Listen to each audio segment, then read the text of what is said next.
favor, desliga isso. Nossa, tá berrando. Não está em tela cheia, professor. Você quer em tela cheia? Nossa.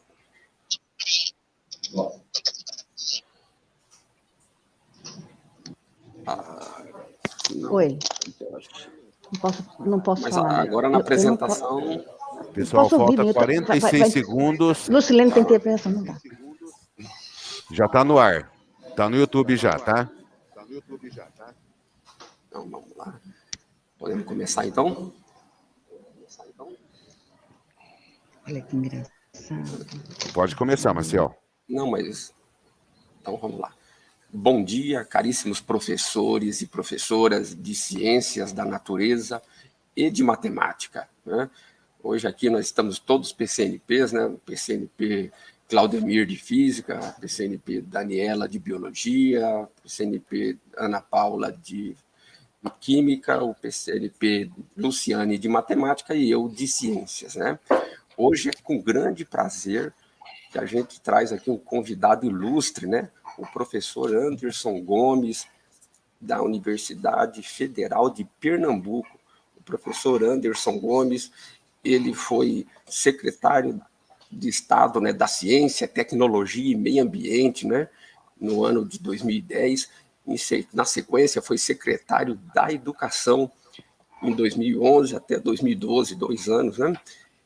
Atualmente, ele é membro do Conselho da Sociedade Brasileira para o Progresso da Ciência, né, com a gestão até 2023. O professor Anderson, ele é graduado e mestrado em Física, né, pela Universidade Federal do Pernambuco, e ele fez o PhD em Londres, né, na área de Física Laser, que é uma área que trabalha tecnologia ligada à medicina, né. Hoje o professor atua na área de nanofotônica, biofotônica, ótica não linear e comunicações óticas, né? Além da formação de professores que a universidade detém, né? O professor também já orientou dezenas de dissertação de mestrado e teses de doutorado, né? Então, é com imenso prazer que nós passamos a palavra aí para o professor Anderson. Professor, seja bem-vindo conosco. Bom dia, Maciel, e bom dia a todos que estão nos ouvindo, todos os ouvintes aqui. Estão acompanhando essa iniciativa muito importante aí da região de Marília, da Secretaria de Educação, dos professores das áreas de ciências, e eu espero que tenha professores também de outras áreas, porque o que a gente vai falar tem a ver com o dia a dia das nossas maiores pérolas, que são os estudantes. Maciel, então, quando eu puder, não sei se alguém mais vai falar, mas quando puder começar, você pode dizer. Já pode subir a apresentação. Já posso ir. Então, a apresentação já está lá, então podemos começar, né? Bom, pessoal, é uma satisfação muito grande, eu agradeço essa oportunidade de falar desse tema. E eu vou começar dizendo o seguinte, que normalmente, né, na grande percentual das palestras em educação, as pessoas começam falando de algum Freire, né? Vocês devem perceber que tem Freire com I e tem Freire com Y. E dois desses mais famosos são exatamente daqui de Pernambuco. Paulo Freire, que nasceu em 21 e morreu em 97, e o Gilberto Freire, que nasceu em 1900 e morreu em 1987. Naturalmente, eles se cruzaram, se conheceram. E eu queria trazer para vocês algo que eu aprendi há algum tempo com um colega, do Gilberto Freire, o tempo tríbio de Gilberto Freire. Vocês acham fácil mais coisas sobre isso na internet. E esse texto aqui me permitam ler para vocês. Gilberto Freire, em 1972, numa entrevista concedida à TV Cultura de São Paulo, ele disse o seguinte: se me perguntarem quem eu sou, eu direi que não sei classificar-me, não sei definir-me. Sei que sou um eu muito consciente de si próprio, mas esse eu não é um só. Esse eu é um conjunto de eus, uns que se harmonizam, outros que se contradizem. Por exemplo, eu sou de umas coisas muito conservador, e em outras, muito revolucionário. Eu sou um sensual e sou um místico. Eu sou um indivíduo muito voltado para o passado, muito interessado no presente e muito preocupado com o futuro. Não sei qual dessas preocupações é a maior em mim. E aí eu destaco, mas todas elas como que coexistem e até me levaram a conceber uma ideia de tempo porventura nova, a do tempo tríbio, a de que o tempo nunca é só passado, nem só presente, nem só futuro, mas os três simultaneamente. Vivo nesses três tempos, simultaneamente. Sou um brasileiro de Pernambuco, gosto muito da minha província, sou sedentário e ao mesmo tempo nômade. Gosto da rotina e gosto da aventura, gosto dos meus chinelos e gosto de viajar. Meu nome é Gilberto Freire. Eu achei esse texto fantástico porque ele fala, nós estamos vivendo um ano que certamente vai ser conhecido como o ano antes da pandemia, depois da pandemia. Mas esse tempo tríbio que a gente vive, a gente tem que viver nele simultaneamente. Então, o que eu vou falar para vocês tem a ver com coisas que começaram lá nos anos 50, mas eu gosto também de arriscar. Então, eu vou falar alguma coisa olhando lá para 2027. E vocês vão entender por que 2027. Bom, o tema, a palavra letramento científico, para começar, ela às vezes é chamada de alfabetização científica. Nós estamos falando aqui da mesma coisa. O que é o letramento científico? Nós não temos uma definição universal, muito clara, muito óbvia, mas é um conceito muito amplo, e entre esses conceitos, eu destaquei dois que eu acho que se aplica muito bem. Tem a ver com desenvolver a capacidade de ler, compreender e expressar opinião sobre assuntos de caráter científico. São processos que visam destacar a importância pública da ciência e tornar cidadãos cientificamente letrados. Nós estamos vivendo num momento onde o negacionismo científico está aflorando de uma forma impressionante. E a gente vê todo dia na televisão gráficos e gráficos, e a gente precisa estar entendendo o que é aquilo. E como é que a gente aprende aquilo? É isso que eu quero desenvolver com vocês. O letramento científico, em última análise, é uma medida da atitude e o entendimento da sociedade sobre ciência e tecnologia. E aí vocês vão começar a entender qual é a ideia.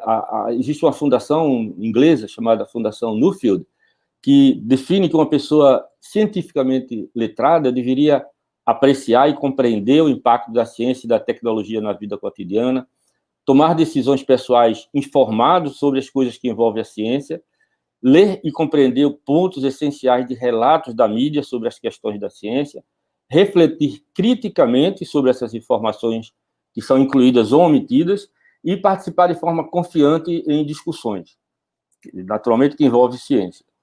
Bom, será que nós, brasileiros, atendemos esse requisito?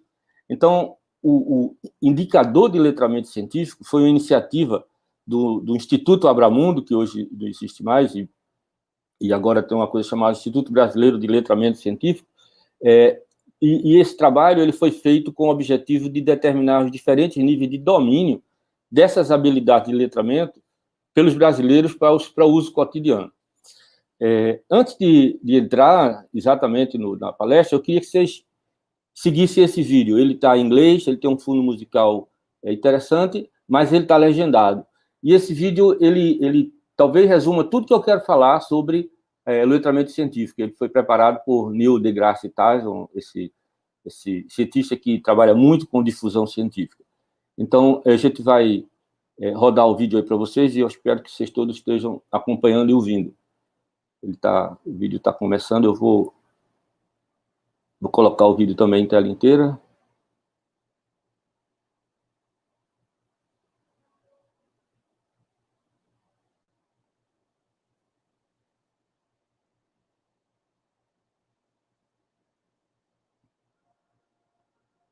Eu vou voltar para o começo. Vocês perderam um pouquinho aí. When I think of science, I think of a truly human activity. Something fundamental to our DNA. Something that drives curiosity. When you're a kid, you're born a scientist. What does a scientist do? We look up and say, I wonder what that is. Let me go find out. Let me poke it. Let me turn it around. This is what kids do. Kids that can barely walk, what do? They're turning over rocks. They're plucking petals off the ground. They're exploring their environment through experimentation. That's what we do as human beings. So what do? We prevent that. We prevent these depths of curiosity, even within our own residence. You know, we spend a year teaching our kids to walk and talk. The rest of their lives telling them to shut up and sit down. What kind of environment is that? The goal here is not to make everybody a scientist. What a boring world that would be.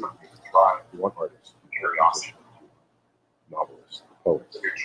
You want the rest of it. What matters is whether they're scientifically literate and maintain that devotion and that curiosity throughout their life, no matter what becomes their profession. People think science literacy is being able to recite facts, and it's not that. It's a part of it, but it's not the main part. The main part is, how do you look at the world? What does the world look like through your life? If you're scientifically literate, the world looks very different. It's not just a lot of mysterious things happening. There's a lot we understand out there. And that understanding empowers you to first not be taken advantage of by others who do understand. And second, there are issues that confront society that have science as their foundation. You can't look at science and math as some separate subject. It's fundamental to what it is to be alive because it's all around us. It influences your health, your safety, how you're going to have to vote, what issues are before you politically. If you're not scientifically literate, it's in a way you are disenfranchising yourself from the democratic process, and you don't even know.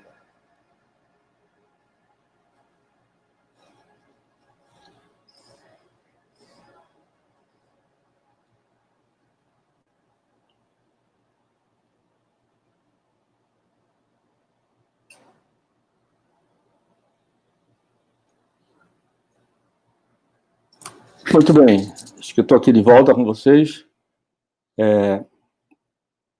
Bom, tem uma parte nesse vídeo que... Olá, pessoal, estamos aqui com mais um vídeo no canal. E eu estou com a Luísa Medeiros, com a Mariana Ferreira, para a gente conversar um bocado sobre alfabetização científica e letramento científico. Primeiro, muito obrigada por estarem aqui. Eu queria entender o que é alfabetização científica, porque eu sou das letras e a concepção de alfabetização.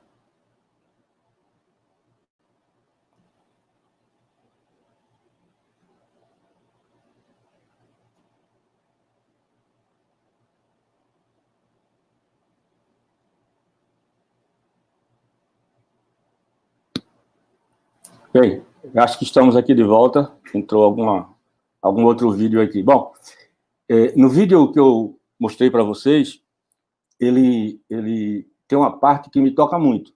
É aquela que diz que a gente passa um ano ensinando as crianças a andar, a falar, e o resto da vida mandando eles ficarem quietos, não falar, ficar sentado.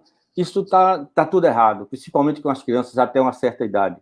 Isso não tem nada a ver com ensinar a responsabilidade às crianças. Isso tem a ver com distorcer todo o mundo em que eles vivem. Então, nessa conversa de hoje, eu queria, os próximos 45 minutos, seguir esse roteiro. Eu vou apresentar para vocês o que é o LC, vou fazer uma análise dos resultados, vou mostrar, contextualizar isso num cenário internacional, trazer para o que a gente chama das desigualdades regionais. E aí o nosso ponto principal, que é o que acontece no pós-escola. Tá? Todo o trabalho que nós, como professores, temos, como é que ele se reflete depois na sociedade. E aí tem algumas recomendações do ILC, e eu queria mostrar para vocês exemplos do que a gente fez, contribuiu aqui enquanto secretário de Educação na rede estadual de Pernambuco, principalmente no ensino médio, e aí a gente faz uma conclusão. Muito bem. Por que o ILC? Porque em 2012 o pessoal já estava percebendo que havia uma necessidade muito grande de que o brasileiro, como um todo, ele conseguisse entender como fazer uso social da ciência, como saber ler e interpretar essas informações científicas, como saber usar a estratégia, como expressar as ideias, como compreender o papel do argumento científico, como reconhecer as possibilidades e como interpretar e reinterpretar certos textos. Então, a gente está vendo hoje essa grande necessidade, onde quando a ciência tem um papel importante, e ela já teve em várias ocasiões da vida humana, e agora a gente está falando de uma forma realmente global, a necessidade de entender um pouco do que é o papel da ciência e fazer o uso social dele está cada vez mais importante. Então, esse trabalho ele foi feito para oferecer um indicador que oriente políticas públicas na formação e no esclarecimento do cidadão quanto à relevância dos conhecimentos científicos e tecnológicos no dia a dia, no cotidiano. Bom, esse trabalho foi feito lá em 2012 por uma equipe do Instituto Abramundo, Instituto Paulo Montenegro, que é o braço social do IBOP, portanto, foi uma pesquisa feita pelo IBOP, um trabalho também do grupo chamado Ação Educativa, e a participação de especialistas que montaram todas as perguntas, um grupo de referência com vários cientistas. Bom, as perspectivas era olhar para a questão do alfabetismo, o letramento científico em si, como a capacidade de compreender, utilizar e refletir sobre essas informações científicas, o letramento em si, e o caráter não escolar. Havia uma preocupação de você ter, não uma questão de dizer o seguinte, olha, você sabe como é que calcula a velocidade média de tal coisa? Não. Ou você sabe a fórmula química disso? Não. É o que é que isso impacta. E vocês vão ver o tipo de pergunta. E as dimensões desse trabalho foram verificar o domínio da linguagem científica, como isso é posto na prática, e a visão de mundo, como é que isso contribui para a sua visão de mundo. Foram feitas entrevistas domiciliares, questionários padronizados de perguntas abertas. A população foi uma amostra de 2.002 indivíduos de 15 a 40 anos. Itens tinha algumas perguntas, o mediador, né, ele fazia uma mediação, o aplicador fazia uma mediação, e outras a pessoa respondia sozinha. Aqui, muito importante, todo mundo que participou da entrevista tinha, no mínimo, 4 anos de estudo, ou seja, tinha pelo menos o ensino fundamental 1, né, o completo, até o 5º ano, na linguagem de hoje. A amostra, ela ocorreu em 9 regiões metropolitanas, isso é uma coisa importante de destacar. E foi definido uma escala, essa escala foi muito bem estudada, trabalhada, e a escala diz o seguinte, olha, o nível 1 era quem foi considerado não ter um letramento científico, alguém que não estava devidamente preparado para acompanhar essas informações. Nível 2, letramento científico rudimentar. Nível 3, um básico, e o mais proficiente cientificamente falando, do ponto de vista do que vocês vão perceber. Então, o que vocês têm que tentar se lembrar aqui é a escala de 1 a 4. Não precisa se preocupar com os detalhes. Aqui tem alguns exemplos de perguntas. Então, uma pergunta no básico. Para cada nível desse, tinha um nível de pergunta diferente. Então, aqui, uma coisa básica era assim, ler uma bula de remédio. A indicação do remédio, a dose era 1 a 2 comprimidos de 6 em 6 horas, de preferência após refeições, durante 7 dias no máximo, guardar em lugar fresco e seguro. A pessoa lia essa bula e depois tinha uma pergunta. Eu vou usar esse exemplo aqui e vou mostrar depois a pergunta. E aí tem outros exemplos. Um que tinha a ver com atrito dos pneus. Veja que o nível vai aumentando. O outro se mostrava um gráfico, 2 gráficos, e havia pergunta para esse gráfico. E um gráfico um pouquinho mais complexo, tá? Que tem a ver com o meio ambiente, com projeção, com percentual, com escala de temperatura em Celsius, etc., com uma escala de ano aqui. Então, isso era uma pergunta já no nível mais avançado. Muito bem. Aqui, essa transparência mostra o resultado geral daquela pesquisa, que foi feita em 2012. Eu não participei da pesquisa. Qual foi o meu papel? Uma vez que a pesquisa estava feita, e a pesquisa e esse documento que eu estou mostrando a vocês, ele está disponível para vocês, depois eu passo aí para o pessoal, essa pesquisa, vocês podem baixar todo esse documento, ler com calma, os dados, quem estiver fazendo pós-graduação, quiser usar esses dados para trabalhar, pode usar. Então, esse é o resultado geral. No resultado geral, o nível 1, 16% das pessoas que foram entrevistadas, isso correspondeu, aqueles 2.002 respondentes, correspondeu a 23 milhões de brasileiros, 16% foram considerados com letramento não científico, ou seja, o rudimentar, 48% no nível rudimentar, 31% no básico e somente 5% proficiente. Então, veja que a maioria, a grande maioria da população brasileira aqui, representada por esses 23 milhões, ela tem um nível que vai entre o rudimentar e o básico, tá? Então, isso aqui é o resultado geral. E aí a gente vai abrir um pouquinho. Então, por exemplo, a pergunta naquela do remédio lá, a pergunta era assim, por quanto, depois de ler aquilo tudo, está escrito claramente aqui, que tome um remédio de tantas e tantas horas, de preferência após as refeições, durante 7 dias no máximo, etc. A pergunta era assim, por quantos dias no máximo você pode tomar esse remédio? E, óbvio que a resposta já estava na bula, 7 dias, mesmo assim, 16% das pessoas não acertaram perguntas desse tipo, tá? Então, quando você não acerta perguntas desse tipo, você cai aí nessa região. Depois, 48% foi aquela pergunta que tinha a ver com o atrito dos pneus. A gente sabe que o pneu careca, quando a gente chama, né, um pneu que não tem aquelas estrias, a gente chama que o pneu está careca, eu acho que é a mesma coisa aí em São Paulo, às vezes muda um pouquinho o termo, mas a gente sabe que na chuva ele desliga, ele desliza mais. E por que isso, né?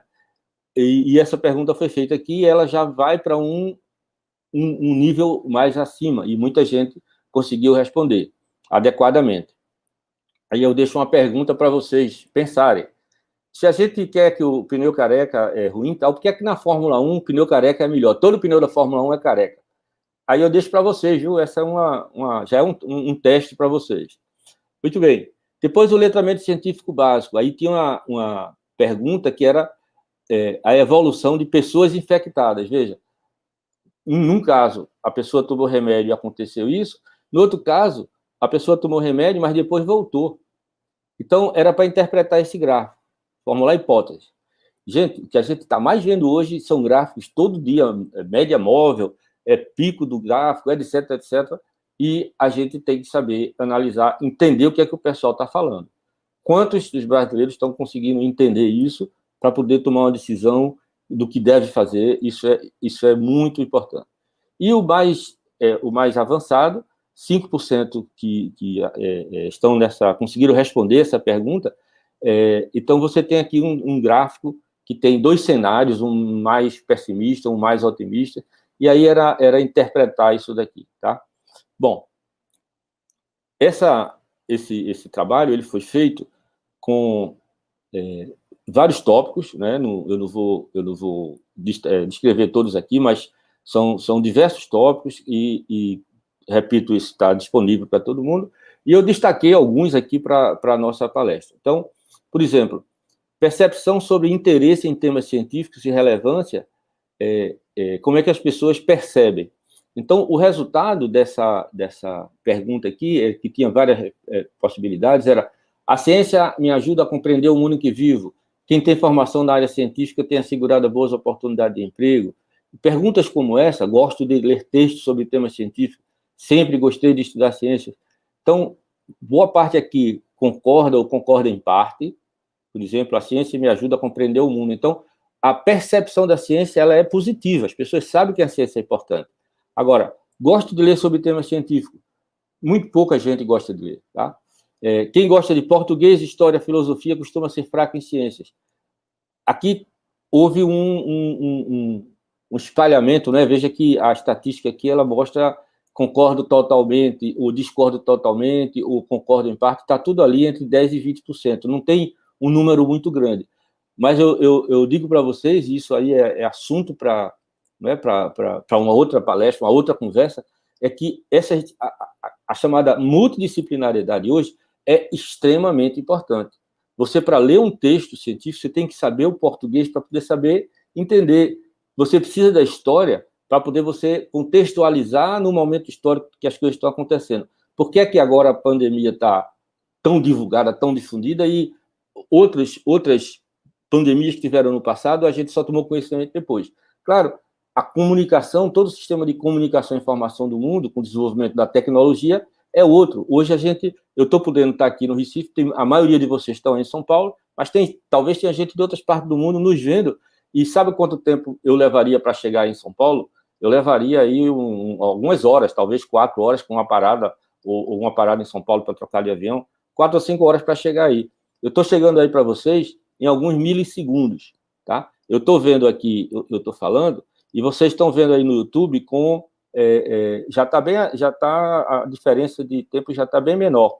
Então, nós estamos nos vendo praticamente em tempo real. Então, essa percepção do mundo, do ponto de vista tecnológico, que tem que acontecer depois que você sai da escola. A outra colocação é onde as pessoas se informam sobre temas de ciência. Então, é interessante olhar para isso aqui, porque isso aqui foi feito em 2012. Então, aqui você tem jornais, revistas, livros sugeridos pela escola, revistas, blogs, programas de TV, artigos acadêmicos, programas de rádio. Tem internet, mas se fosse feita essa pergunta hoje, tinha que estar aqui WhatsApp, tinha que estar aqui vários outros aplicativos que, de 2012 para cá, evoluíram tanto que hoje já estão sendo usados. Então, aqui, a boa maioria das pessoas ainda usa jornal e revista, e, naturalmente, a televisão e a internet. Mas esses 4 são os principais meios de divulgação. Livro, manual, etc., é bem menor. É importante dizer para vocês que letramento científico ela é um assunto internacional. E uma das coisas que fez parte do meu trabalho foi colocar o nosso resultado no cenário internacional. Então, quando eu fiz esse estudo, haviam vários países, essa lista enorme de países, e o Brasil aqui é o último, que já haviam feito, em 1998, um trabalho igual ao que foi feito no Brasil em 2014. 2012, o resultado saiu em 2014. Então, em 98, já tinha aqui, né, muitos países com resultados. Em 2007, foi feita pesquisa pelas mesmas pessoas. Esse autor aqui, Miller, esse pesquisador, ele fez a mesma pesquisa, e aí ele colocou mais países aqui, e vejam que muitos países eles aumentaram. Isso não foi feito no Brasil, né? E o Brasil fica, nessa escala, né, fica lá em último lugar. Tá? Aqui dizendo quais são os países que têm o índice de percentual da população com maior com letramento científico adequado. Então, o maior é o Canadá, com 42%, e nessa escala o menor é o Brasil, perto de Romênia, perto de Portugal, Grécia, etc. Tá? Essa pesquisa, esse trabalho, ele foi feito usando 3 documentos importantes, um do governo americano, da National Science Board americana, mostrando que lá a internet já era a principal fonte de informação, havia também um grande interesse, mas muitos americanos ainda dão respostas incorretas a perguntas de conhecimento básico. Não é à toa que a gente está vendo o que está acontecendo na pandemia, de novo. Se você olhar para esse documento, para essa tabela, você vê que países... Essa tabela aqui, se eu colocar essa tabela e comparar ela com o que acontece com a pandemia, vai ter uma correlação. Quem tem mais letramento científico está melhor do ponto de vista de atender todas as orientações sanitárias que a gente tem. Teve um outro documento do Smithsonian Institute, que também foi utilizado. E no cenário internacional, o Canadá ele é o primeiro, porque a população que é interessada em novas descobertas, o índice de letramento deles é o primeiro, a população tem o menor índice de reserva com respeito à ciência, que mais visitou museus. Ele é o segundo do mundo que mais visitou museus no ano de 2011, e isso certamente continua. Ele é o 10º no PISA, que é aquele teste internacional que a gente nem aparece no mapa. Ele é o 19º entre 29 países que têm mais estudantes graduados em ciências e engenharias, e etc. Então, esse cenário, a gente se coloca nesse cenário internacional, e certamente, se fizer isso novamente, nós não evoluímos muito. Isso é, de certa forma, preocupante. Agora, vamos para as desigualdades regionais. A gente sabe que o Brasil é um país com uma desigualdade, né, um leque de desigualdade internacional, regional muito grande. Então, quando foi feita essa pesquisa, veja, 20% das pessoas que responderam nessa faixa tinham um letramento adequado. de 20 a 29 anos, 39%, e de 30 a 41 anos, 41%. Já a escolaridade, veja, a maioria da população que respondeu e que estava com letramento adequado correspondeu a 53%. Ou seja, a gente sabe que a boa parte da população não faz um ensino superior e a maioria tem um ensino médio completo. Bom, agora a gente chega no ponto mais importante aí dessa palestra. O ILC e o pós-escola. O que é que a gente quer chamar como pós-escola? Nós passamos aqueles 9 anos no fundamental, depois 3 anos no ensino médio. Para muitos, o ensino médio é o final, infelizmente ou felizmente, isso não devia fazer diferença, desde que, terminado o ensino médio, o estudante ele saia capacitado, e ele pode sair capacitado com o ensino médio, inclusive com uma profissão. Se ele for para uma escola técnica, ele pode ir para uma profissão.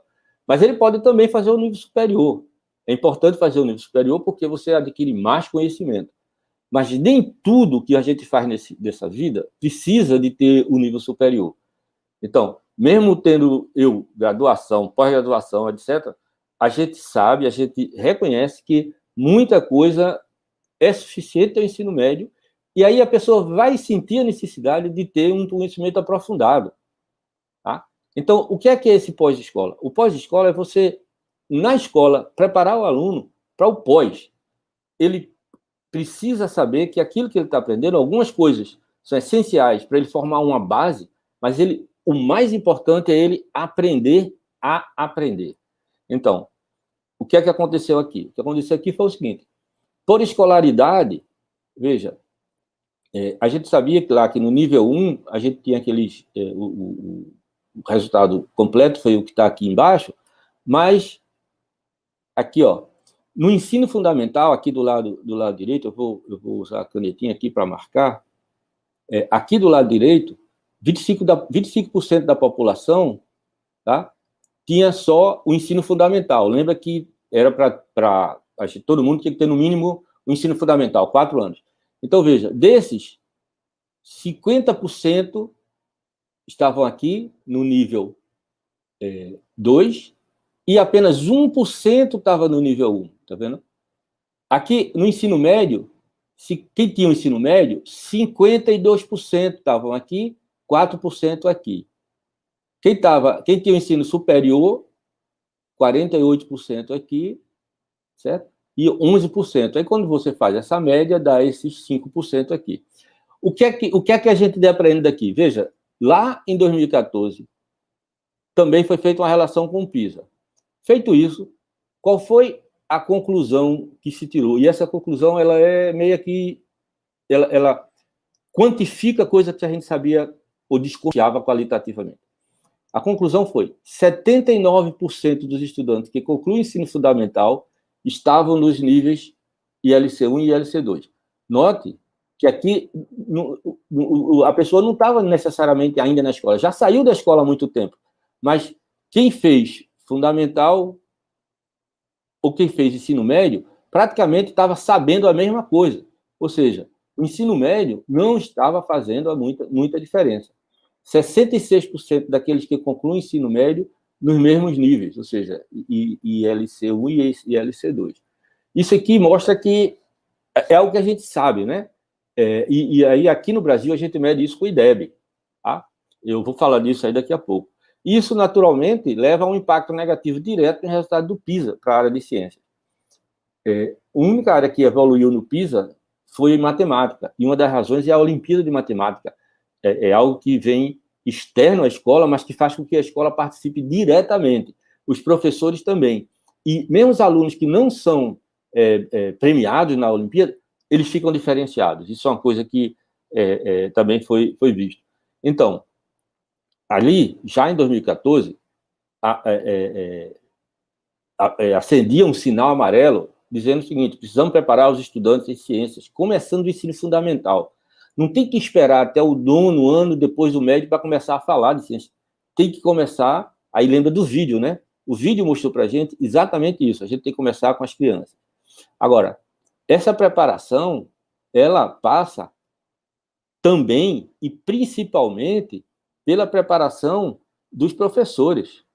Tá? Se os professores não estiverem preparados com essa visão de letramento científico, etc., e é coisa que a gente não aprende na escola de direito, nem na universidade, aí a coisa complica.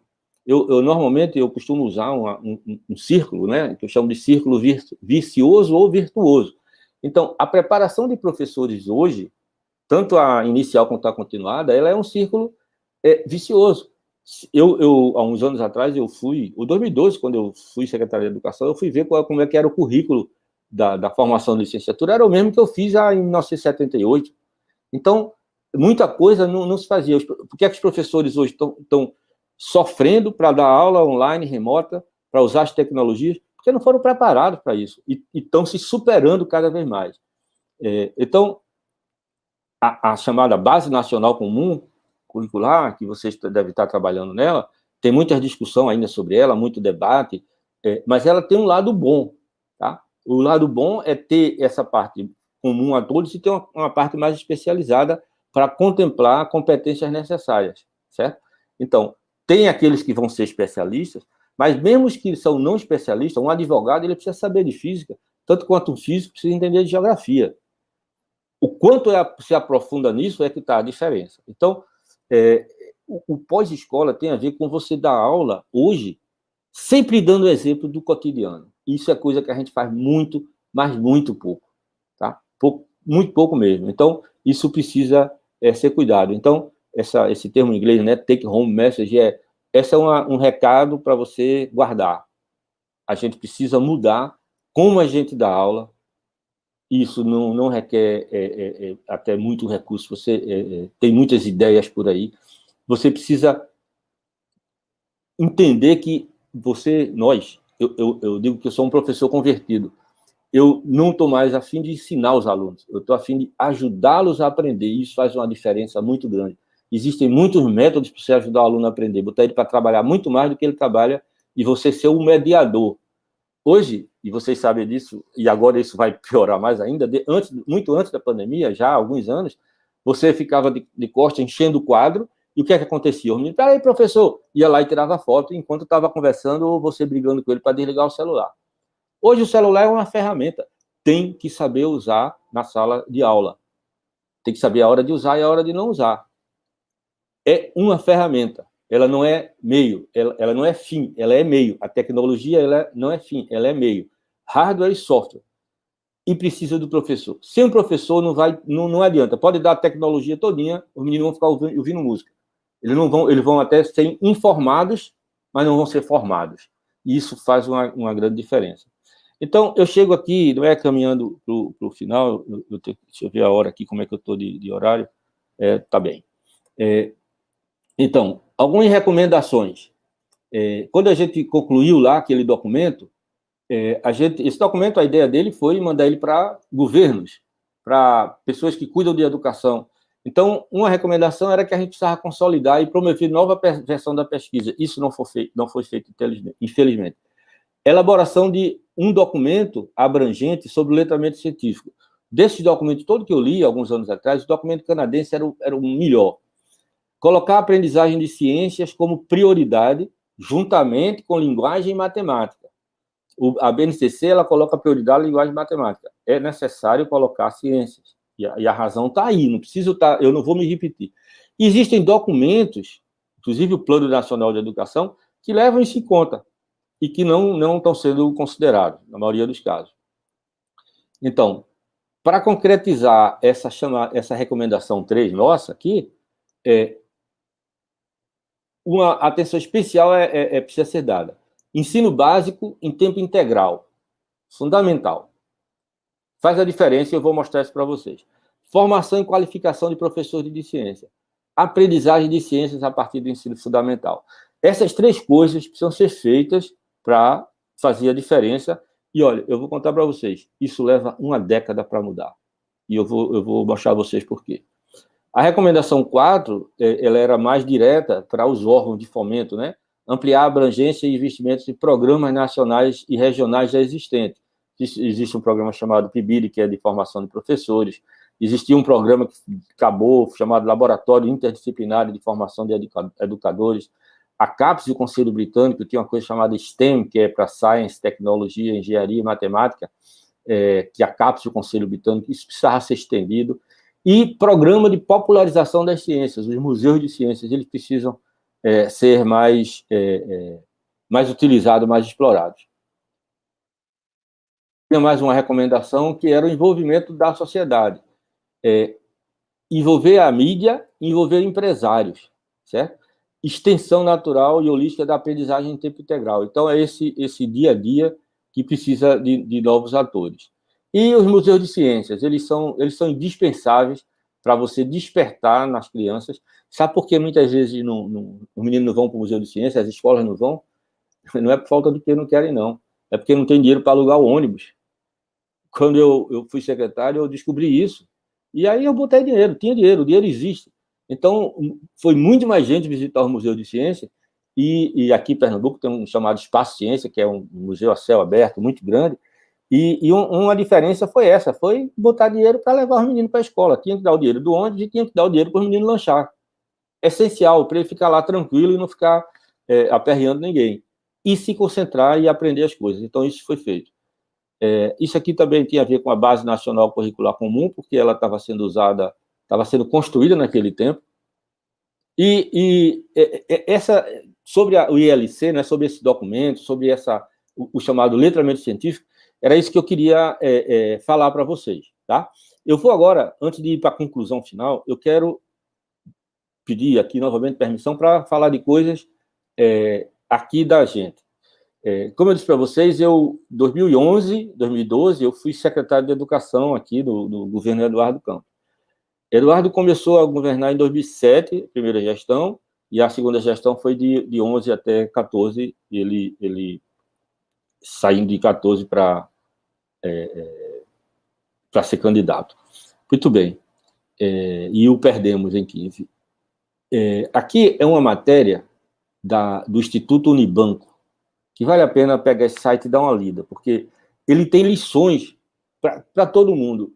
Eles fizeram um trabalho fantástico de captar o que foi feito em Pernambuco. Então, em 10 anos, Pernambuco deu um salto no ensino médio. Gente, é uma geração. Uma geração. O que aconteceu? Essa medida aqui, ela é feita usando o IDEB. Tá? Então, veja, o IDEB era um dos piores em 2007 no Estado. A ação que foi feita não se limitou a um único projeto, então ela tem que ser sistêmica. A estratégia foi articulada em 4 eixos que eu vou mostrar para vocês. Só dizer o seguinte, alguns de vocês podem dizer, olha, mas o IDEB não é um negócio bom. Pode não ser, nenhum indicador vai ser ótimo, e o ótimo é inimigo do bom. Mas ele é aplicado desde 2005 da mesma forma e para todo mundo. Então, o que tiver de bom nele serve para todo mundo, o que tiver de ruim serve para todo mundo. Então, nós vamos usar ele como um indicador bom. Aí vocês sabem muito bem o que é IDEB. Esse ano, no ano passado, foram 7 milhões de alunos, 28 mil escolas, e eu estou concentrando aqui no ensino médio. Isso aqui é o resultado do IDEB por meta e por estado. Veja, Pernambuco, então, essas bolinhas pretas são as metas, e aqui é quanto deu. Então, Pernambuco é o que... Aqui está a meta, a gente aqui alcançou a meta, e também Goiás alcançou a meta. Muitos ficaram próximos, alguns um pouco mais distantes. Então, a meta, que essa é a bolinha preta, e o IDEB 2019. Tá? Então, foi a meta que foi alcançada, e isso vem acontecendo nas últimas 3 versões. Tá? Como é que isso evoluiu? Isso evoluiu da seguinte forma, essa curva vermelha, cheia aqui, tá vendo? Em 2005, o IDEB era esse valor, menos de 3, e ele foi crescendo, crescendo, crescendo, até chegar no valor que está hoje. Agora, eu quero chamar a atenção de vocês que essa linha tracejada, ela é o ensino fundamental, os anos finais do ensino fundamental. Gente, se ensino fundamental não seguir também, você não vai conseguir que o ensino médio chegue lá. Por quê? Porque os alunos vão chegar do fundamental para o médio com uma defasagem muito grande, e aí você perde tempo tentando criar essa defasagem. E aí isso é uma roda, de novo, é um círculo vicioso. E você tem que acabar com esse círculo vicioso. Ele tem que começar, todo esse trabalho tem que começar no ensino fundamental. Por isso que é extremamente importante ter o ensino fundamental também com tempo integral. essa figurinha aqui, ela é fantástica. O que é que o tempo integral faz? O tempo integral faz com que você acabe com a taxa de abandono. Não acabe, mas reduza. Em 2007, a taxa de abandono no ensino médio de Pernambuco era 24%. Agora é 3%, 3,5%. É a menor taxa de abandono. A maioria dos meninos fica o tempo todo na escola. E a escola, vocês vão ver o que é que a escola oferece, tá? Para os alunos e para os professores. Então, como Pernambuco evoluiu? Infraestrutura, inovação, e aqui eu estou falando inovação pedagógica, tempo integral. Hoje, das 760 escolas da rede, mais da metade já são técnicas ou integral ou semi-integral. Semi-integral significa os alunos 3 vezes por semana vão o dia todo, e 2 vezes não. Os professores vão todo dia, o dia todo. E gestão por resultado. Você tem que ter meta, tá? E tem que ter meta, tem que ter monitoramento, tem que ter pactuação e tem que apoiar as escolas que mais precisam. Então, tudo isso aí existe, é comprovado que funcionou, está funcionando em Pernambuco. Então, esse mapa aqui, ele é uma linha do tempo que eu coloquei aqui só para colocar o seguinte: escola de tempo integral, né? Então, a escola de tempo integral, ela evoluiu até onde a gente está vendo, tá certo? O que é que teve mais? A infraestrutura, todas as escolas construídas a partir de 2007 tinham um novo padrão, por exemplo, toda ela tem uma quadra coberta, tem cozinha, etc. E as outras foram sendo adaptadas. Em 2007, foi criado um programa chamado Professor Conectado. Todo professor ganhava um computador, ganhou em 2008, 2009, e desse computador tinha alguns softwares educativos. Como eu falei, eu fui secretário em 11 e 12. Em 2010, na última semana de dezembro, eu era secretário de Ciência e Tecnologia. Eu estava acabando, eu voltaria para a universidade. Eu não sou filiado a nenhum partido, eu sou um professor da universidade que não tinha nenhuma amizade com o Eduardo. Fui convidado pela indicação de pessoas que conheciam o meu trabalho na educação. Então, ele disse assim, no primeiro governo a gente cuidou da infraestrutura, o que é verdade, toda essa coisa das escolas tempo integral e etc. Ele disse, agora esses meninos precisam de uma cesta com tecnologia e inovação pedagógica. E disse essa frase que eu não esqueço. E cuide dos professores. Pois bem, eu fui atrás dessa cesta, e nessa cesta a gente colocou essas coisas que tem aí. Colocou ou incrementou. Por exemplo, tem nada a ver com tecnologia. Bandas e fanfarras. Já existia um programa de bandas e fanfarras nas escolas. A gente deu um incremento nesse programa. Tem muito menino que toca muito bem. Além de tirar o menino da rua, o menino aprende música, que pode virar uma profissão, para muitos virou, certo? E isso deu um incremento muito grande. Isso fez parte dessa cesta. Não é só tecnologia. Isso aqui é cultura. Tá? Isso aqui é cultura. Os professores tinham um computador. Mas veja, você tem o seu computador, e se não tiver um data show para mostrar, você não fez nada. E, tipicamente, o que acontece? Cada escola tem 4, 5, mas a escola tem 8, 10 salas de aula. Então, a gente comprou tranquilamente. Tem recurso para isso. Todo mundo tem recurso para isso. A gente colocou um data show em toda a sala de aula. Pernambuco tinha 1.000 escolas na época, quase 1.000 escolas, uma média de 12, 10 salas. Nós compramos 10.000 data show num programa que tem do MEC e foi colocado. Na biblioteca, foram colocados um quiosque, além de ter os livros, ter um espaço. Eu fui para um evento e fui assistir um negócio sobre biblioteca, um evento internacional. E a palestra foi... Eu fui lá esperando uma coisa, e a palestra foi assim: a biblioteca é um lugar que tem que ter espaço para o aluno sentar e ler o que ele quiser, ou sentar e ficar pensando na vida. Então, em vez de você entulhar de livro, entulhar de bancada, não sei o quê, tem que ter espaço. E aí a gente começou a fazer isso, ter espaço na biblioteca, ter o lugar dos livros e ter um quiosque com alguns computadores. Robótica. Robótica era uma coisa que só existia nas escolas particulares. A gente colocou robótica nas escolas públicas e hoje, aqui, o ensino fundamental, a Prefeitura do Recife, os alunos da Prefeitura, que também incluiu robótica já há vários anos, eles estão aí pelo mundo ganhando competições. Quando eu coloquei robótica, que teve uma competição aqui, o pessoal do ensino particular chegou para mim e disse: secretário, o senhor não sabe que a melhor coisa que você fez, porque a gente não tinha com quem competir, agora a gente tem. E eu perguntei para ela, tá, mas aí, e daí? Como é que é essa coisa de robótica? Ela disse, ó, não se preocupe não, que a melhor coisa da robótica é que os meninos aprendem a pesquisar, a trabalhar em equipe e a ter liderança. Isso tem nada a ver com robótica, mas é na robótica que eles conseguem fazer isso. Aprendizagem de língua. A gente criou um programa chamado Ganha o Mundo, que eu vou falar um pouquinho dele. E criamos uma coisa chamada Concurso Professor-Autor, eu vou falar dele também. E tecnologia, conectar pela escola, toda escola com Wi-Fi, na sala de aula, em todo canto. E uma coisa que já existia, que a gente deu incrementada, chamada Olimpíada de Jogos Educacionais, de Jogos Digitais de Educação, que era também uma Olimpíada para os meninos. Então, a gente tinha na época, né, isso aqui é um slide de 2012, a gente tinha aí cerca de 900 mil estudantes, 26 mil professores, 1.100 escolas.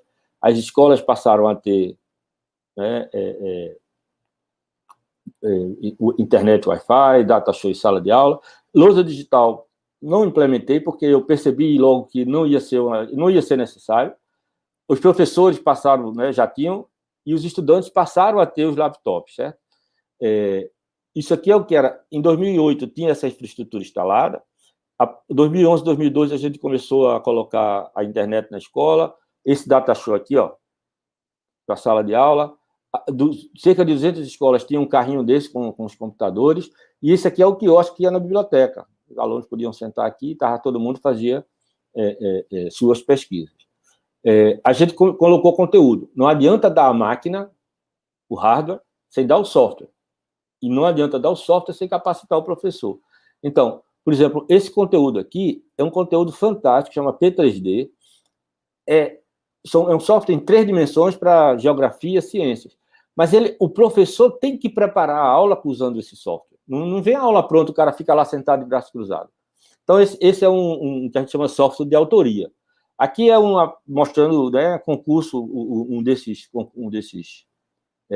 dessas disputas, no bom sentido da palavra, o aluno tem que fazer um projeto usando o Lego. E aqui é uma enciclopédia de física com demonstrações.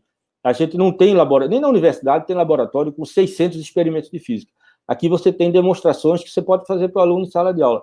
Eu uso isso hoje eu já usava para dar aula presencial, e agora online, aí é que eu uso mesmo, porque não dá para os alunos fazerem muitos experimentos, mas eles podem ver o experimento sendo feito. Isso aqui está também disponível.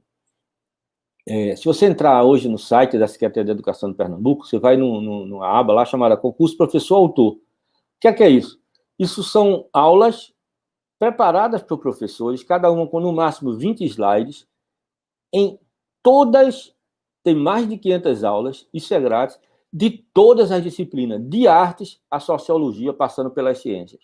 Então, você vai lá, clica num desse aqui, tem uma aula, está um PowerPoint, está aberto. E por que é que está aberto? Porque cada professor cuja aula foi selecionada ganhou um valor, recebeu em contra-cheque um valor referente a direitos autorais. Porque um professor pode usar a aula do outro, adaptar ou usar como está, se ele gostar, e isso tem hoje, e hoje isso está sendo, de novo, muito utilizado. E os alunos podem acessar. Então, antes da aula, você pode dizer para o aluno, baixa a aula tal, veja a aula e amanhã a gente vai discutir o assunto. Como eu falei, desde 2012, 2011, 2012, foi criado esse programa Aluno Conectado.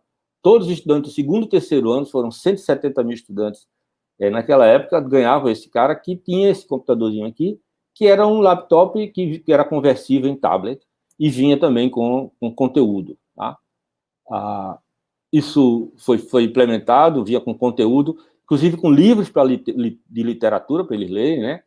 Um software com todas as disciplinas, uma coisa aí de ciências, etc. E a gente ia começar todo o treinamento de professores em 2013, e aí eu saí da secretaria, e essa coisa, tanto quanto eu saiba, não foi feita, e esse projeto dos computadores ele foi suspenso em 2014, 2015, por razões diversas, inclusive toda a parte econômica. Esse slide ele é de 2020, tá? Relatório da OCDE, recente, agora de setembro. O Brasil é o segundo pior ranking no número de computadores por estudante. Então, se a gente, do Pernambuco, teve uma época que a gente saía desse ranking aí de longe. Mesmo relatório, entre 79 países, o Brasil é o que menos estuda a língua estrangeira. Esse programa continuou. E veja, esse programa a gente chama de Ganha o Mundo. O programa foi criado em 2011. Eu tenho muito orgulho de ter criado esse programa e ele ter continuado. Ele é uma política pública. A gente transformou ele em lei. Primeiro, sempre que tinha um programa, a gente transformava em lei. Então, não é chegar assim, outro governo e acabar. Ele tem que derrubar a lei, tem que passar pela Assembleia. Esse programa ele atende, por ano, 15 mil estudantes e 1.000 fazem intercâmbio. São selecionados por critérios de nota boa em português, nota boa em matemática e nota boa em inglês. O que é incluso no intercâmbio? Ele recebe, ele é pago e preparado com ele, passaporte, o kit de viagem, o pagamento da viagem de ida e volta. Ele vai morar numa casa de família, como qualquer dessas pessoas que tem mais recursos financeiros que mandam seus filhos. Eles estudam lá um semestre, eles têm um seguro-saúde, eles ganham uma bolsa de $300, esse aqui era o dólar da época. Se precisar ter apoio da secretaria e de uma agência local, eles têm. Todo o histórico deles, na volta, ele é traduzido e é validado. Então, aqueles 6 meses não são perdidos. Hoje, aqui em Pernambuco, 170 municípios, 526 escolas, já tivemos 669 turmas, mais de 150 mil estudantes já foram matriculados desde 2012, e mais de 8 mil já foram estudar em vários países, a maioria em países de língua inglesa, boa parte em língua espanhola e alguns até em países de língua alemã. Então, está aqui os países quando esses meninos vão todo ano. Esse ano voltaram. A maioria voltou por conta da pandemia, obviamente. E eu arrisquei aqui, eu estou concluindo, eu estou arriscando aqui falar de 2027. Eu estou falando de 2027 porque tudo que eu fiz aqui em Pernambuco no trabalho de educação foi 11 e 12, e aí 13 para cá são 7 anos. Eu botei mais 7 anos para frente e arrisquei perguntar, em 2027, o que é que vai acontecer?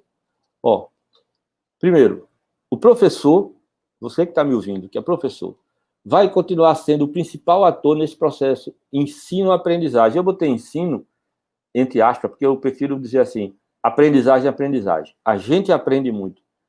Agora, precisa passar por um círculo virtuoso na formação, tanto a inicial, é aqui na universidade, que a gente continua fazendo muita coisa errada, quanto aquela chamada formação continuada. Aquele negócio de ir para o hotel no fim de semana, no começo do semestre, aquilo não serve para nada, só serve para fazer uma parte social. Você não aprende nada em 2 dias. Aquele programa P3D, quando eu coloquei aqui em Pernambuco, eu comprei o software e tal, o que é que a empresa fez? Ela capacitou ao longo do ano, ao longo do semestre, em todo o estado. Então, a capacitação ela tem que ser ao longo do período. Então, enquanto um professor está sendo capacitado, que pode ser até na mesma escola ou se junta ali numa certa região, os alunos estão com os outros professores cuidando de outras coisas. E aí você faz esse rodízio durante o semestre. Não precisa tirar o horário de descanso do professor. Isso pode ser feito durante o período de trabalho dele, que faz parte do trabalho. Ele vai ficar motivado e não vai se preocupar de passar meia hora e trabalhar no fim de semana, mas deixa ele descobrir isso. Então, isso aqui não tem jeito, não vai mudar. Agora, a tecnologia, como ferramenta pedagógica, ela vai ser mais rotineira ainda para professores e estudantes. Hoje, a gente usa muito pouco realidade virtual, vai usar mais. A chamada aula híbrida, não há necessidade nem do aluno, nem do professor estar todo dia na sala de aula, todo dia para a escola. O inferno de engarrafamento pode dividir. É bom que o aluno vá por conta da sociabilização, tem que ir lá, tem que fazer experimento, mas tem um dia que é só aula teórica. Ele pode assistir em casa, desde que ele tenha todas as condições, inclusive em casa, para que ele tenha sossego. Aí, se ele não tiver o sossego adequado, é melhor ele ir para a escola, porque lá ele tem a concentração e o sossego. Mas se ele tiver a mesma condição em casa, problema nenhum. Isso vai ser qualquer tempo, qualquer hora, o que a gente chama de ubíquo, né? Anytime, anywhere, que é como as pessoas sempre falam em inglês. Ou seja, essa palestra ela pode estar sendo gravada e vocês poderiam assistir a palestra a qualquer hora. Não precisa ter que ser agora. Tá? Alguém não pôde assistir agora, assiste em outro momento. Hoje, já existe, os professores de ciências, esse site chama Firefox, PHYPHOX. Baixe no celular e você usa o seu celular, e tem em português, viu? Seu celular, ele passa a ser uma ferramenta para fazer experimentos, tá? O celular. Depois vocês me contam. Eu estou usando ele para dar aula experimental. Os alunos fazem experimento em casa, com o celular, e me mandam os resultados e a gente discute na aula online. Tá? Depois você olha esse site aqui chamado Engage. Fala de como é que está sendo já a aula em realidade virtual. Tá? Então, é assim que vai ser em 2027. Muita coisa vai ser assim. Bom, chegando no fim, isso aqui é para me avisar que eu estou chegando no final. Alvin Toffler é um desses futuristas, né, economista, que em 91, ele escreveu o seguinte: o analfabeto do século XXI, e ele escreveu, não será. Aí eu adaptei aqui para não é, porque nós já estamos no século XXI. Não é aquele que não sabe ler ou escrever, mas é aquele que não pode aprender, desaprender e reaprender. Isso aqui tem a ver com a nossa cabecinha aqui, tá? Nós, esse ano, passamos por essa realidade de desaprender e reaprender. Tá? Estamos passando ainda. Um outro ponto que eu quero destacar aqui na minha conclusão é do Peter Drucker, que também é outro cara muito conhecido. E eu estou parafraseando aqui, que ele disse isso aqui de uma forma geral. Deixa eu voltar aqui para o... E ele diz o seguinte: para melhorar o letramento científico no Brasil, uma vez identificados os gargalos, o grande perigo não será como superá-los, mas tentar fazer isso com metodologias e pedagogias do século passado. E esse é um erro grande que a gente faz, tentar resolver os problemas de hoje com as soluções de ontem. Einstein disse a mesma coisa de outra forma. Tá? Então, a gente tem que resolver os problemas de hoje com as metodologias, e no caso da educação, com as pedagogias do século XXI. E elas não são as mesmas do século passado, que funcionaram no século passado porque o contexto era outro. Por isso que a gente tem que viver esse tempo triplo de Gilberto Freire, que é tudo num só, e a gente tem que saber adaptar a realidade. Então, era isso que eu queria falar para vocês. Muito obrigado pela atenção. Eu acho que eu falei um pouquinho mais do que eu queria, mas são 9h30, eu acho que está bom. Palavra de volta aí para vocês, Maciel e todos, e estou aqui à disposição para a gente bater um papo. Aí, professor, fantástica explanação do senhor, né? Eu vou tirar a tela aqui, tá bom? Tá, eu vou... Certo. A gente poderia ficar ouvindo o senhor aqui até meio-dia. Até meio-dia, né? Tava bom, a gente estava divagando aqui, né? E com certeza o senhor trouxe bastante elementos aí que colocou a gente para pensar, né? Pensar a nossa prática, o contexto que a gente vive, né? Eu vi aí na experiência que o senhor colocou enquanto secretário, né? Quando você chega num lugar novo, primeiro você tem que sentir o que tem lá, como que a coisa funciona, e a partir daquilo que você tem, você pensar em soluções de melhoria, aquilo que a gente pode fazer, coisas factíveis e que dão resultados, né? E isso também pode ser feito também em questão de pequena escala, né? Porque nós temos aí, para a melhoria da educação, existe todo um conjunto, né? Existe um papel do Estado, que é um papel muito importante, né? E existe também o papel da escola, nas pessoas dos gestores, né? Mas há também o papel que é insubstituível, que é o papel do professor, né? E se esses papéis estiverem alinhados, claro que o resultado aparece, né? Aí a questão de investimentos e um monte de coisa. Mas hoje, com o que a gente tem em questão de tecnologias, de acesso, de comunicação, né? Fazendo até experimentação online por esses aplicativos, tem N recursos, né? Tem muita coisa que o professor consegue por si só fazer, né? Ele precisa, o professor, no caso aí, se encher de autoconfiança, ganhar autonomia, porque é uma parte que vai ser intrínseco da pessoa, né? O que o senhor vê? Como o senhor vê isso? Veja, Marcel, uma das coisas que eu aprendi foi que as melhores escolas são aquelas onde o tripé funciona. E o tripé é a gestão, e na gestão tem o professor. O professor faz parte da gestão da escola, é o cara que cuida da gestão da educação diretamente. Tem aquele que é professor que, por um tempo, ele gosta de ajudar na gestão administrativa, mas ele é um professor. Então, o tripé é a escola que tem a gestão da escola com os professores, os estudantes e a família. As melhores escolas de Pernambuco, elas estão no interior do estado, não estão na região metropolitana. Porque no interior é mais fácil a família interagir. Então, em 2012, uma escola do interior de Pernambuco foi considerada a melhor do Brasil, no concurso que a escola tem que se aplicar, e mais de, sei lá, centenas de escolas eles ganharam. E eu fui visitar, não conhecia essa escola, fui lá visitar.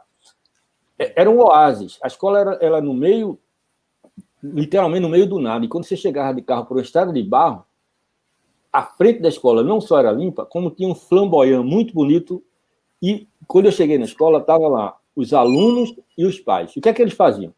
Todo dia, os meninos levavam para a escola, para casa, algo para os pais lerem para eles. Se o pai não soubesse ler, ele lia para os pais. E tinha que ter um retorno. Uma vez por mês, os pais iam para a escola, de manhã cedo, para tomar café da manhã na escola, com os meninos fazendo leitura, interagindo com os alunos. Isso é mais complicado na região metropolitana, mas existem alternativas a isso. Então, quando a família, a direção e os professores estão engajados, os estudantes também se engajam. Porque é tipo assim, ele não tem para onde correr. Está na escola, os professores estão juntos. Está em casa, os pais estão cobrando. Então, e essa cobrança é no bom sentido. Então, veja, isso é uma coisa extremamente importante.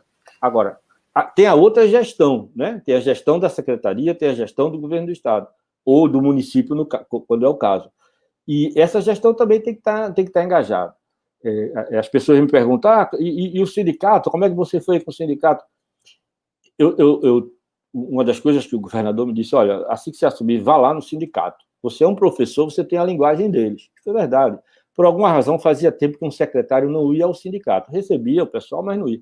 Eu tive uma ótima interação, tão boa que o sindicato fazia uma coisa aqui que era assim, todo ano eles faziam um levantamento da escola, o que é que estava quebrado, não sei o quê, em vez de vir ao secretário e dizer, olha, isso precisa consertar, não, ia para a mídia, normal, faz parte do trabalho dele. E quando isso aconteceu, a mídia vinha para mim, professor, secretário, o que é que está acontecendo? Eu digo, olha, você faz o seguinte, peça para os meus colegas do sindicato fazer o resto das escolas e manda para mim que eu mando consertar, porque aquele diretor não está atuando bem. Porque isso é parte do diretor. Então, o diretor, quando ele se torna diretor, quer ser um gestor, ele tem que passar a ser, entre aspas, um dono de casa. A escola é uma família. Então, você precisa de ter esse apoio quando a gente, ao cobrar da escola, da gestão, o governo do estado, e aí a gestão que eu participei, também dava. A gente não cobrava sem dar. Então, quando a gente dá um programa como, por exemplo, o concurso professor-autor, foi fantástico ver o engajamento dos dezenas, centenas de professores submetendo suas aulas, que foram avaliadas por pessoas da universidade, foram escolhidas, foi feito o lançamento disso num evento muito bonito, e é uma coisa que está aí hoje sendo utilizada, e é um orgulho, e foi isso que o governador me disse, que Eduardo tem uma visão fantástica, ele dizia, eu sei que tem na internet, eu não quero isso não, eu quero usar o material do meu professor, quero que o professor daqui se orgulhe de usar o material de um colega dele. Então, isso motivou.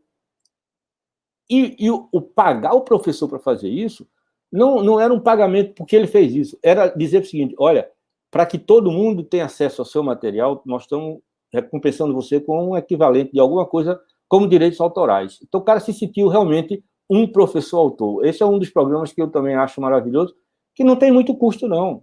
O que é você colocar meio salário mínimo, um salário mínimo a mais, uma vez no ano? Nada. O impacto que isso traz não tem preço. Perfeito, professor. Isso mesmo. Eu, trabalhando aqui na Regional de Ensino, eu recebo, às vezes, carta do Ministério da Saúde, cartas direcionadas ao professor, quando vai fazer uma campanha de vacinação em massa, alguma coisa nesse sentido. E é muito comum isso daí, até quando combate ao Aedes aegypti, né? Às vezes você vê assim, coisa que foge até a alçada do professor, mas vem lá, carta ao professor. A gente não vê carta direcionada ao diretor, ao secretário e tal. Isso mostra que as outras instituições, elas ainda veem o professor como esse autor de mudanças, né? Essa pessoa que é capaz de se reinventar, de se virar nos 30, né? E esse trabalho aí do professor autor é fantástico, porque nós não somos só copiadores de processos que já existem, a gente é capaz de criar e mostrar que nós somos seres criativos, né? E que isso que faz a diferença, talvez, no lugar que a gente trabalha, né? Exatamente. Acha que... Exatamente. Hoje, eu tenho visto, de vez em quando aparece na televisão, né, exemplos de professores, exemplos de, nessa pandemia, o fulano de tal pegou o livro, leva na casa do aluno. Então, tem muitas ideias que precisam ser colocadas. Existem livros dizendo melhores ideias, não sei o quê. Tem que ser olhadas, tem que ser lidas, tem que ser adaptadas. E certamente, aí na sua região, na área de ciências e em outras, vocês têm esses exemplos. Às vezes, esse exemplo, apesar de ser um professor, que é uma pessoa que não devia ter vergonha de se apresentar, eles fazem e ficam para eles por conta de uma vergonha de compartilhar com os colegas, achando que vai ser criticado. Não. Vocês podem, Marcel, fazer uma live dessa, só de professores, e é o seguinte: nós vamos ter uma live de 1 hora e 20 professores vão apresentar, cada um vai apresentar 5 minutos sua ideia de trabalho que você está fazendo. E, no fim, o bate-papo é entre vocês. E aquilo ali, cada um vai lá, fala 5 minutos, como se fosse um evento, né? Mas de coisa que você está fazendo na escola que está fazendo a diferença. Sem medo de ser feliz. Isso não tem custo nenhum. E aí difunde esse negócio, só que ganha os alunos. Então, tem muita coisa que está sendo feita e que precisa ser mais divulgada até para os próprios professores. E aí a coisa vai motivando. Acontece. É a mesma coisa com o estudante, se você dá oportunidade. Então, quando você dá oportunidade, aquela coisa boa que tem dentro da pessoa, ela salta.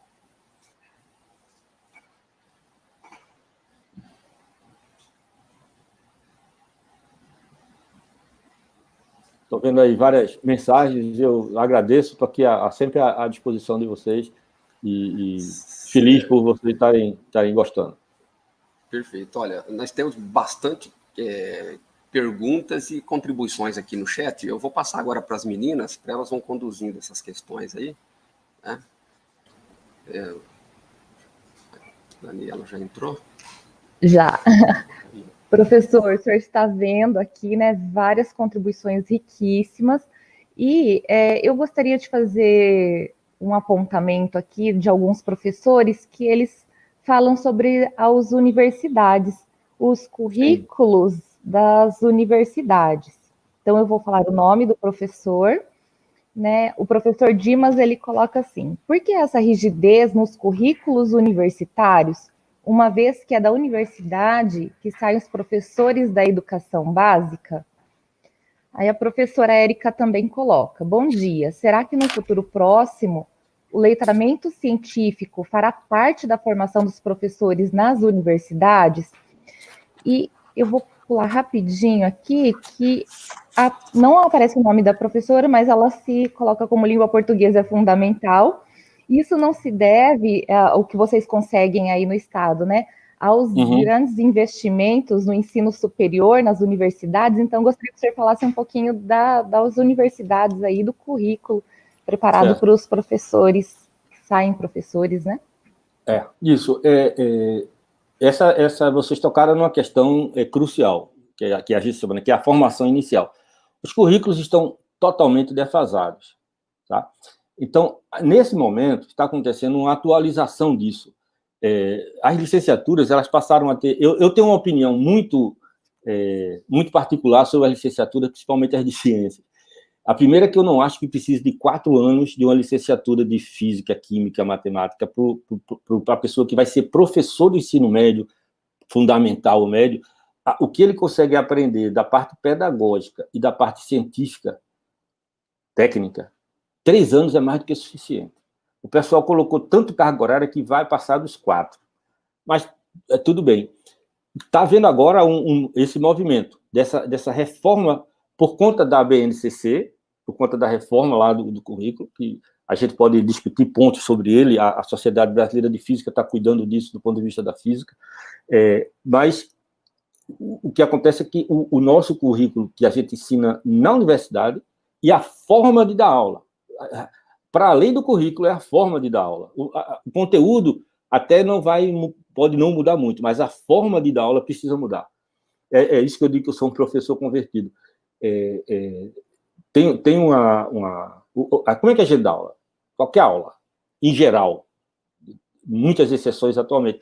Você vai para o quadro, você fica de costas para os meninos, com uma turma de 40 alunos, ou de 10, ou de 5, seja na universidade, seja na pós, seja na graduação, e enche o quadro. Mas enche mesmo, muitas vezes acompanhando no caderno. Quem é bom de memória consegue fazer isso está tudo errado. Primeiro, em 40 minutos, 50 minutos, 2 horas de aula, você não forma ninguém, você informa. Então, em vez de informar na sala de aula, você devia dizer para o aluno, venha informado. O que é venha informado? Ele tem que receber a aula, ele tem que ler a aula antes. Isso é uma coisa que a gente não faz. Nós não fazemos isso. Nós nem aprendemos a fazer isso. Então, se ele vier... Tem gente que chama isso de aula invertida, né? Você estuda antes e vem para cá para só tirar dúvida. Tem um professor que criou um outro método chamado interação entre pares, que é o professor Eric Mazur, é um físico americano, já esteve aqui no Brasil algumas vezes, inclusive com a gente. Ele criou esse método que ele chama de interação por pares. O que é isso? O aluno estuda em casa e, quando chega, ele vai direto para a pergunta. Então, na pergunta, o aluno responde. Inclusive, isso dá para fazer online. Eu faço uma pergunta e digo, olha, você vai dizer se é 1, 2, 3 ou 4 a resposta. E todo mundo vai botar um número. Aí a maioria deu 2 e foi errado. Aí você vai dizer, você que desse 3, explica aí por que é 2, por que é 3, por que não é 2. Você pode botar o aluno para interagir. E faz a pergunta de novo. Aí você vê o consenso. E aí você vai e tira as outras dúvidas. Claro, não precisa ser toda a aula assim, mas muita aula tem que ser assim. Fazer um experimento. Então a gente dá aula errado. E isso precisa mudar. A pedagogia tem que ser a do século XXI. A gente não fala na sala de aula, difícil a gente terminar a aula dizendo a aplicação para o mundo real. Certo? Eu não quis ser exaustivo, mas toda essa minha palestra, eu podia dar ela em torno da pandemia de hoje. Tudo que eu estou falando, o exemplo melhor é o que a gente está tendo que aprender na pandemia. O que a gente está tendo que aprender? Tem que lavar as mãos. Minha máscara, cadê minha máscara? Minha máscara está aqui. E aí eu tenho que deixar uma na bolsa, no carro, porque às vezes eu saio de casa e esqueço. Eu tenho que já ter outra. Já estou me acostumando. Então a gente reeduca, a gente reaprende. Por conta da minha parte científica, eu viajo muito. E eu tenho uma colaboração com a China. É impressionante como os caras usam máscara como se estivesse usando batom. Tá? É normal para eles. Foi criada uma ética que, se você tiver sentindo que vai tossir alguma coisa, você tem que sair de máscara de casa. Você não precisa estar botando a mão. Então, quando começou a pandemia, um colega meu lá da China, ele só lhe mandar um presente, me mandou uma caixa com 100 máscaras. Na época que a gente estava ainda pensando em usar máscara, não era nem obrigatório. Então, assim, nós precisamos não só atualizar o currículo, o conteúdo não vai mudar. Você estudar certas... Não é o conteúdo, é a forma como esse conteúdo é passado, é trazer para esse cotidiano que não está sendo feito. Isso tem que ser feito na universidade, isso tem que ser feito na formação continuada, e tem que ser assim com os estudantes.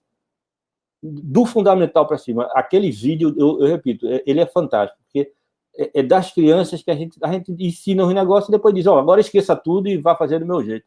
Está errado. Então, desde 12, a primeira coisa que eu digo quando eu chego para dar aula é o seguinte, pessoal, eu não estou aqui para trabalhar, eu estou aqui para ver vocês trabalharem. Então, vocês vão trabalhar e eu vou ajudar vocês. E tenho feito isso. No começo, o pessoal acha ruim, no fim, eles estão me agradecendo. Por quê? Porque eles estão fazendo algo que eles não faziam antes. E eu só tive isso uma vez na vida. Um professor uma vez disse, vocês vão estudar. Se vocês não estudarem antes de vir para a aula, vocês não vai ter aula. E aí ninguém estudou, um ou outro. Aí ele chegou e disse, não, então não tem aula, e foi embora. E pronto, de lá para cá, todo mundo aprendeu isso. Então, veja, as universidades, elas precisam melhorar na formação total. Eu me incluo nisso, a gente tenta mudar. Em muitos lugares, as universidades têm uma boa pesquisa, portanto, ajuda também na formação. A universidade ter a parte de pesquisa, porque a pesquisa ela é um lugar onde você aprende a aprender. Tá? E se a gente vai ter o ILC como parte do currículo, seria fantástico. Minimamente, a gente tem muita disciplina eletiva e pode ter uma disciplina eletiva como essa. Eu faço parte de uma pós-graduação na Univasf, aqui no Vale do São Francisco, que eu achei muito legal. Alguém botou técnicas de tudo aplicadas à pandemia. Então, os professores dão palestra para os alunos da técnica que ele usa ou que o cara tem lá, aplicado à pandemia. Então, as universidades, elas já estão, muitas estão mudando, mas muitas precisam correr com essa mudança na formação de professores.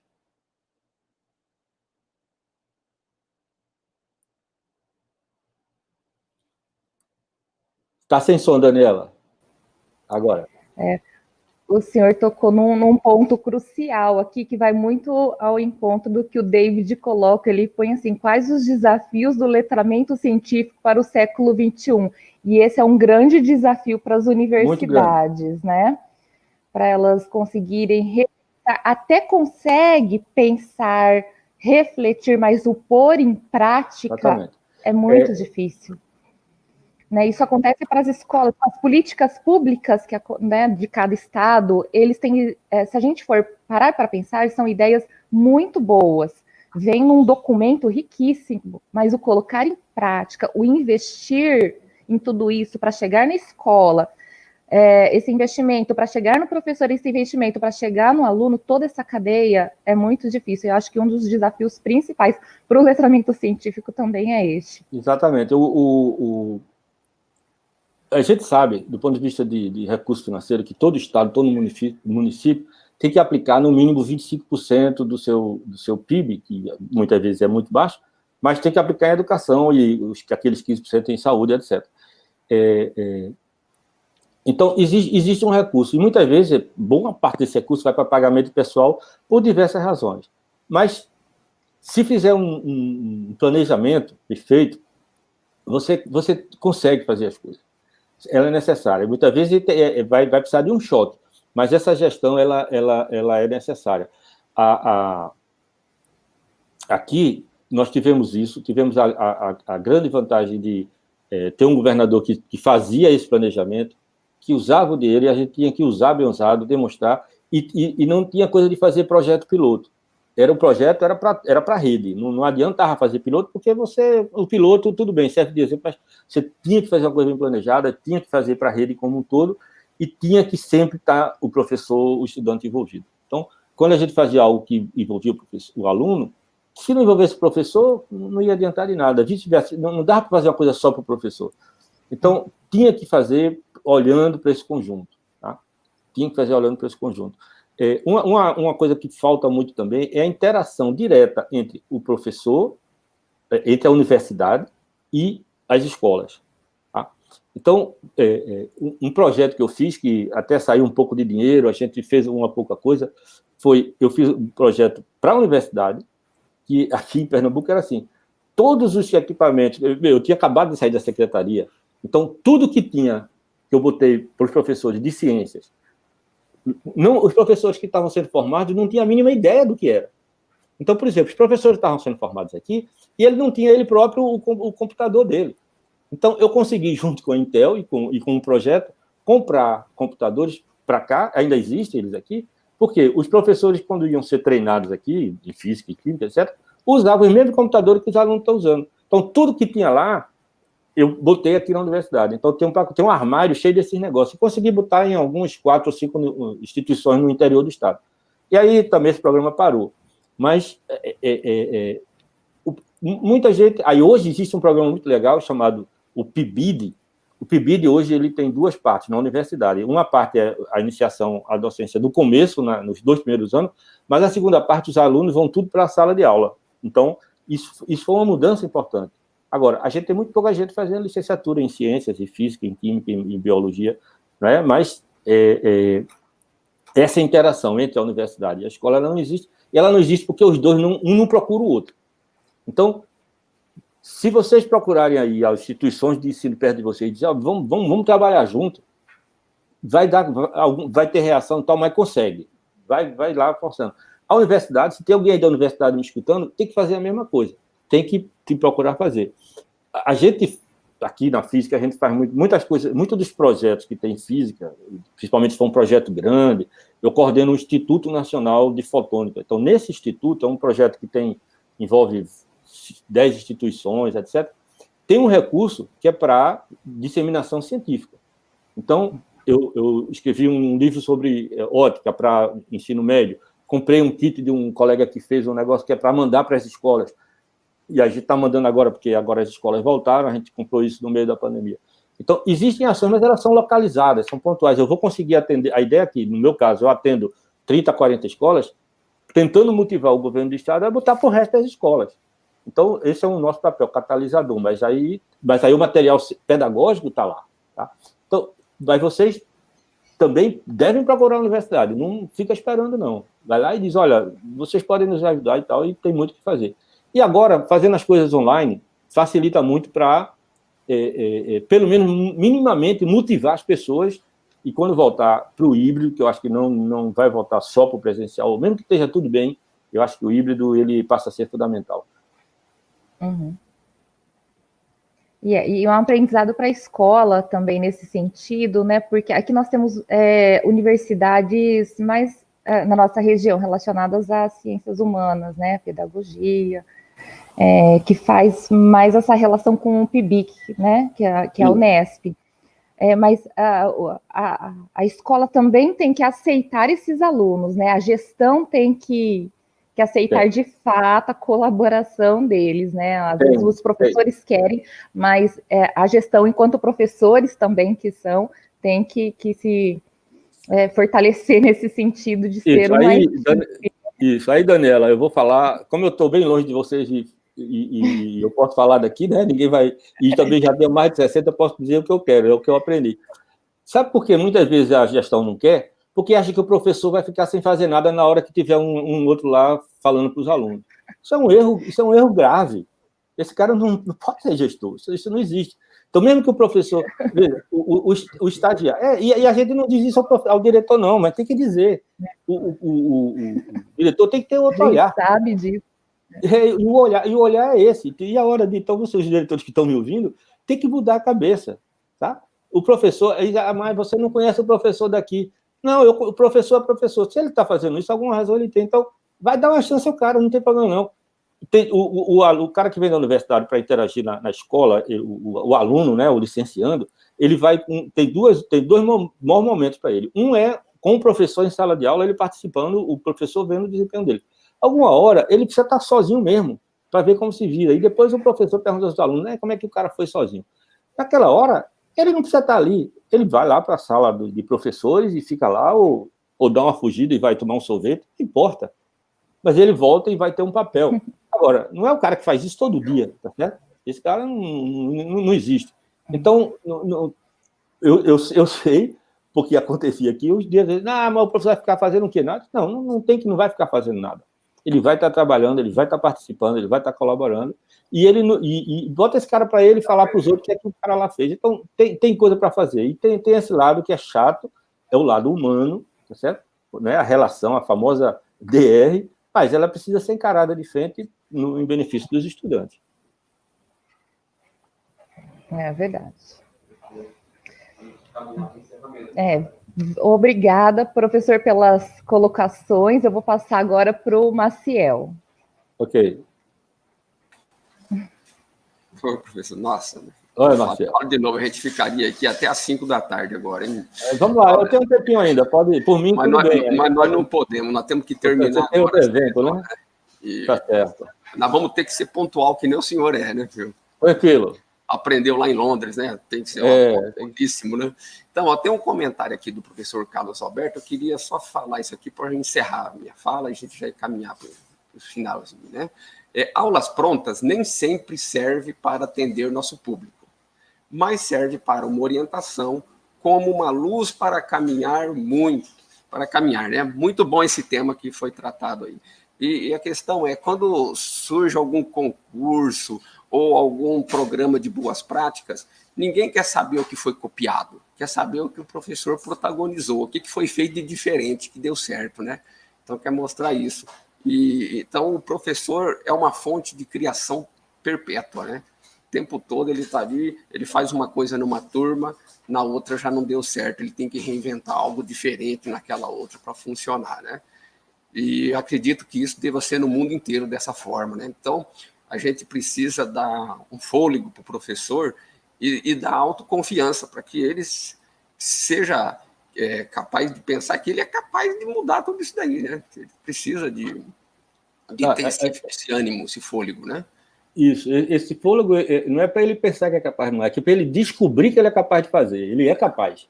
Ele é capaz. E foi muito bem colocado essa última colocação, essa última frase aí do colega, que a aula pronta, né? A aula pronta, eu uso a aula pronta de duas formas.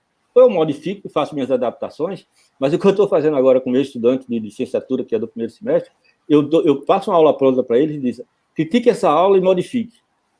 Então, tem uns que dizem: professor, eu modifiquei muito pouco. Outro diz: professor, isso aqui, eu não gostei, eu faria assim, eu faria assado. E você está certíssimo. Ela serve como um guia. Não necessariamente você tem o mesmo palavreado do seu colega, mas ela serve como um guia e você ganha tempo. É isso, mas é muito bem colocado. Muito bom. Então, professor, olha, a gente agradece imensamente, mais uma vez, pela disponibilidade do senhor, né? E possamos fazer outras, né? Já que o ensino agora será híbrido, né? Isso. Eu vou passar para os colegas fazerem as considerações e encerrar, né? Então, agradeço imensamente, professor Anderson, por estar conosco. Pelo menos a pandemia trouxe isso de bom para nós, enquanto professores formadores, né, trazer conhecimentos de longe, personalidades como o senhor, para enriquecer a pedagogia, a prática, né, os conhecimentos dos nossos professores. Então, eu agradeço em nosso nome, PCNPs de Ciências da Natureza e Matemática e da Diretoria de Ensino de Marília e dos nossos professores. Eu também agradeço ao senhor, professor. É sempre um prazer ouvir o senhor nos passando conhecimento. E fica o convite para que o senhor volte sempre, e obrigado à plateia que está nos assistindo. Tinha mais de 230 pessoas no site, todos professores. E obrigado mais uma vez. E fica o convite para outras palestras para a gente. Estou à disposição, já falei para o Maciel, estou reforçando, aí a gente combina, tem vários outros temas e à disposição de vocês aí. Obrigado a todos. Muito obrigado a todos que nos ouviram também. Eu vou mandar eu vou transformar num PDF, vou mandar a apresentação para o Maciel. Quem tiver interesse e tal, pode né, utilizar, rever, vai estar lá os links onde eu falei, porque fica mais fácil. Eu mando para você em PDF depois, Marcel.